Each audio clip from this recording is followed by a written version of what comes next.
Blessed day sa inyong lahat mga kapatid. Welcome muli sa ating social media pusulate na Salmot Salita. Tayo po ngayon ay nasa araw ng linggo. Ikatlong linggo na po sa panahon ng Kwaresma. Kumusta po kayo sa inyong paghahanda ngayong panahon ng Kwaresma? Sa ating ebanghelyo ngayon, tayo ay muling inihanda ng ating sarili sa ating pagbabalik loob sa Panginoon, sapagkat yun naman talaga ang layunin ng ating Kwaresma, going home to the Father's house, ang pagbabalik sa puso, sa bahay ng ating Panginoon. Ang ating ebanghelyo sa linggong ito ay mula sa ebanghelyo ni San Lucas chapter 13 verses 1 to 9. May dalawang pangyayari na ibinalita kay Jesus patungkol sa mga Galilea na namatay, at ganoon din sa mga tao na namatay doon sa yung nabagsakan ng Torre sa Siloe. At sinabi ni Jesus sa ebanghelyo,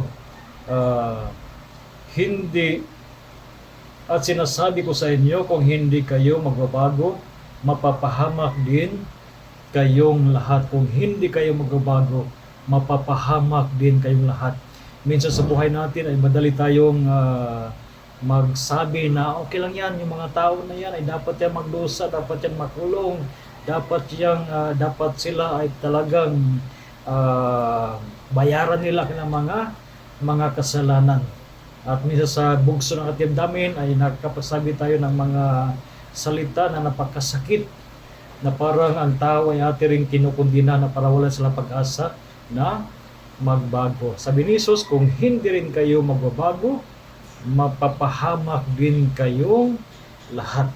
Kaysa magturo tayo, kaysa maghusga tayo sa mga tao na nagdurusa o kaya nagkasala, sana ay huwag natin kalimutan na tayo rin sa iba't ibang paraan ay nagkakasala rin. At tayo lahat ay mga makasalanan, at kailangan din tayo ay magbalik loob sa Panginoon. Sa ating ebanghelyo, si Jesus ay gumamit muli ng talinghaga patungkol sa isang puno ng igos, no? Pumunta ang may-ari para maghanap ng bunga, pero wala siyang nakita, kaya sinabi niya sa tagalaga ng ubasan, 3 taon akong pumaparito at tagahanap ng bunga sa punong igos na ito, at wala akong nakita. Putulin mo iyan at pampasikip lang sa lupa iyan. Ngunit sumagot ang tao, Ginoo, pabayaan mo po ngayong taon, maghukay ako sa paligid nito at kalagyan ng pataba. Baka sakaling mamumunga siya, ngunit kung hindi, saka mo siya putulin. Ipinahayag sa talinghagang ito ng ating ebanghelyo na ang Diyos ay nagbibigay sa atin ng pagkakataon. No, may mga chances, no? God gives us a second chance. Sino ba sa atin ang hindi deserves a second chance? Sana sa buhay natin ay bigyan natin ng second chance ang ating kapwa na makapagbagong buhay, may tuwid nila ng sarili. Kaysa mag-usga tayo, magsabi tayo ng masasakit na salita, tatapot magkaroon tayo ng habag para sa kanila, sapagkat sila at tayo rin ay nangailangan ng pagbabago. Lahat tayo ay mga makasalanan at kailangan natin ang habag ng ating Panginoon. Naway ang bawat araw na dumarating sa buhay natin ay makita natin bilang mga second chances, no? Mga pagkakataon na makapagbalik loob sa Diyos. Kaya kaysa magusga, ipagdasal natin ang ating kapwa na nagkasala o kaya nagdusa sa kahit anong dahilan, no? Ito ba ay dahil ng kasalanan o kaya kagawa ng ibang tao. Kaya wag nawa tayo na maging mapaghusga. Tatapot magkaisa tayo bilang isang mga mananampalatay Kristo at magdasal para sa ikabubuti ng bawat isa. At lalahan natin ang Panginoon na hindi pumarito upang tayo ay ikondina, no?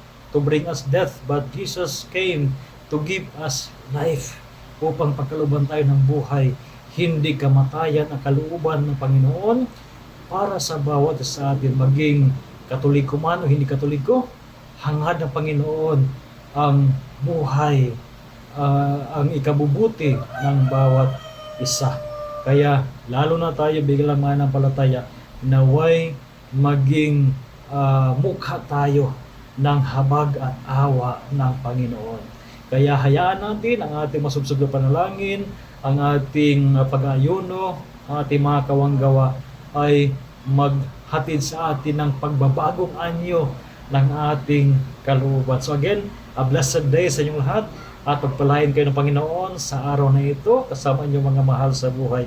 And of course, I invite you to share this very simple, humble video ng ating salmo-salita sa inyong mga kaibigan sa larangan ng social media. At syempre, ipaki-invite rin yung mga friends na mag-follow ng ating salmo-salita at ipalaganap natin sa magitan ng social media ulit dito ang salita, ang habag ng ating Panginoon. So again, a blessed Sunday yung lahat. And of course, rest assured, my prayers for each one of you. God bless you all.